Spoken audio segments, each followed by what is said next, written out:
na ci élection yi. Mais bien sûr, c'est une condamnée définitivement. Mais condamnation définitive, parce que encore une fois, c'est pas la Cour suprême qui doit se prononcer, même si Ousmane Sonko dafa laajte ñu seetal ko. Donc yoon dafa war a dox bu ñu ko laajte ñu seetal ko, c'est le Conseil constitutionnel qui doit se prononcer avant la Cour suprême. moo tax sànq may wax ni je ne suis pas spécialiste en droit mais kenn du natable xam-xamu maître Doudou Ndoye mi indi ay leeral ci li défendre. Donc encore une fois Ousmane Sonko tey bu ñu waroon àtte lii déjà yoon dafa may Conseil constitutionnel 1 mois pour mën a traiter dossier. Donc encore une fois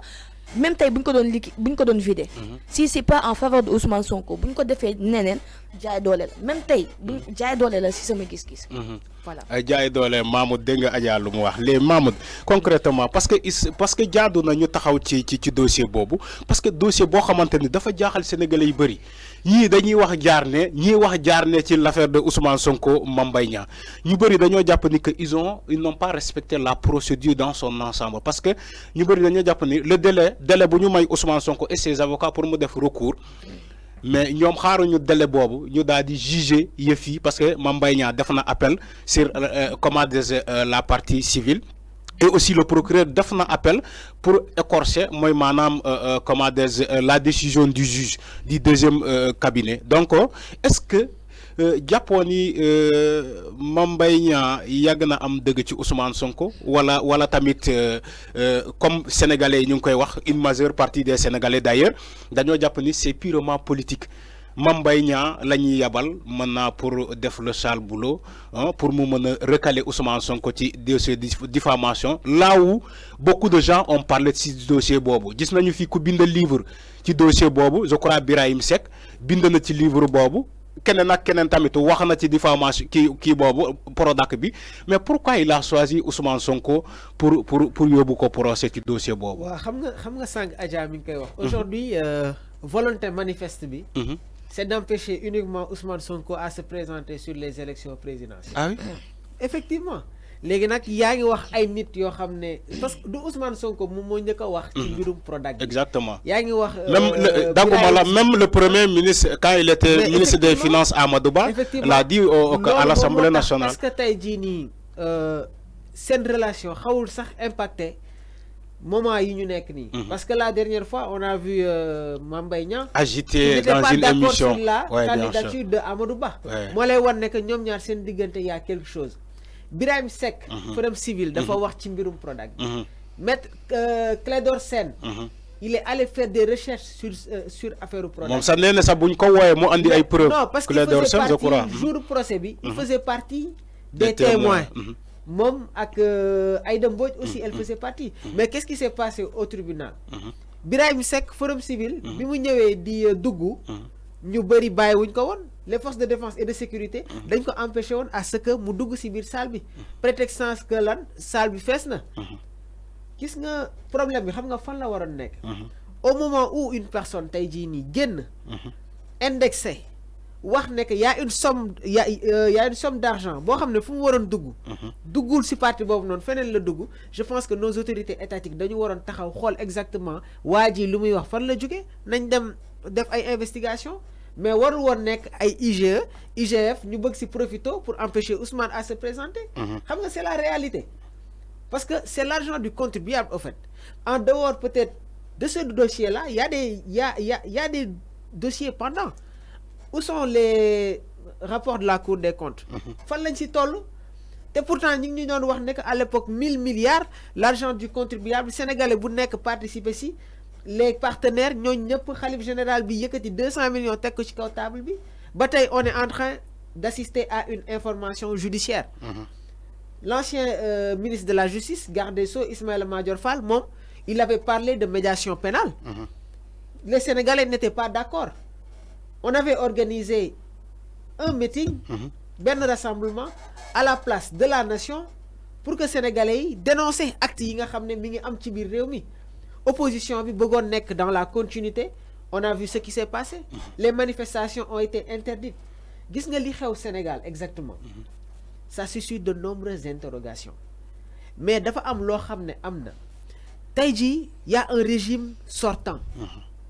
am na beneen nouvelle politique boo xam ne dafay ñëw parce que ñi nga xam ne tey jii ñoo nekk ci opposition bi sooy xool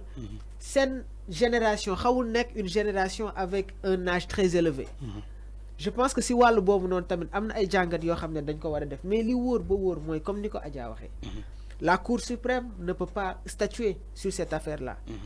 ça revient au Conseil constitutionnel qui a cette habilité man dina ma bett trop à ce que aujourd'hui le dossier ñu enrôlé ko je n'y pense même pas xalaatuma ko sax xalaatuma ko parce que c'est la réalité léegi nag comme ni ko Adja waxee la volonté manifeste c'est uniquement pour barrer Ousmane Sonko à ne pas se présenter sur les joutes électorales c'est tout simplement ça léegi nag il y a un électorat il y a des analyses qui ont été faites am na ay sondages yoo xam ne def nañ ko xam nañu exactement sénégalais yi ñoom ban côté moom la ñu féetewee Ousmane Sonko est une réalité politique sànq maa la doon wax ne que sur le domaine juridique moom moo si am gain de cause mais si wàllum politique bi aussi la réalité mooy Ousmane les a carrément dominés et c'est un fin stratège te tey jii ñu ngi si am une autre confirmation donc je pense que actuellement le débat dafa waroon nekk un débat beaucoup plus technique les débats d'idées nit yi di toog di waxtaan di échangeante mais le constat qu'on fait mooy gis nga deuxième mandat au président Sall bi ça n'a été que de la politique au temps de Maître Diouf Maître Wade on assistait à des débats d'idées des débats doctrinaires des débats d'idées d'idéologie la diplomatie kan mooy suñu axe tey jii les Sénégalais sont en train de comprendre l'évolution de la vie politique les Sénégalais sont en avance concernant l'actualité politique moo tax xoolal kenn mënatu leen nax donc je pense que tey jii yow su fekkee tu es dans un processus sortant moi je parle plus du président Sall mais plutôt du gouvernement de Amadou Ba bërki démb maa ngi la doon tooñ ne la j'étais au meeting de Amadou Ba elle était présente il y a des choses yoo xam ne gis nañ ko teg nañ ci suñu biir bët des personnes ont fait le déplacement pour peut-être mbirum xaalis mais les Sénégalais ont désisté sur ce système-là donc je pense que la justice aussi doit redorer le blason